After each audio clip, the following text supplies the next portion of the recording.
Buvai išrinktas vienu iš top 5 žaidėjų. Ką jauties labiausiai patobulinęs per šį sezoną? Driblingus, nervus, mažiau jaudinuosi ir geriau veržiuosi.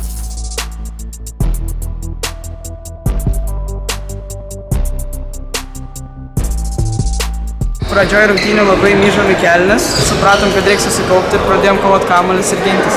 Bandėm apginti 11 ir neleisti mes tritaškių vertis, buvo pagrindinė gynyba. Po 2 kėlinių buvo 2-ženklė persvara ir trečias neblogai prasidėjo ir tada tokia atkarpėlė varžovų buvo, kai perskyrė rezultatą. Kas tuo metu neveikė va toje atkarpoje? Tai mes pradėjom nervuotis, kad jie atėmė vieną kamuolį, antrą išmušė, įmetė, tai mauto paprašė. Ir po to susikaupėm vėl. Baigėsi kėlinys ir ketvirtam vėl grįžom. Truputį buvom susinervavę. Nustebino varžovai tuo, kad labai energingi buvo nuo pat pradžios rungtynių. Mes atrodėm, kad esam geresnė komanda, bet jie nuo pat pradžios atidavė visas jėgas.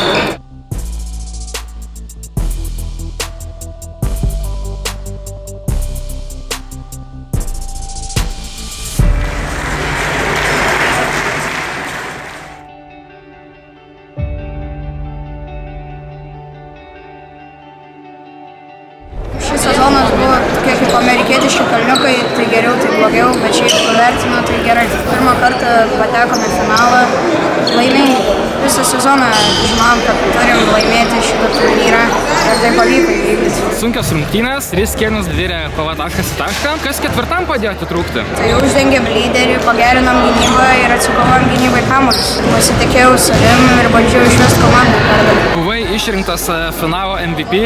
Kiek motyvuoja va toks titulas, kiek džiaugiesi va dėl jo? Džiaugiuosi, tai labai didelis nuopelnas ir stengsiuos dar labiau.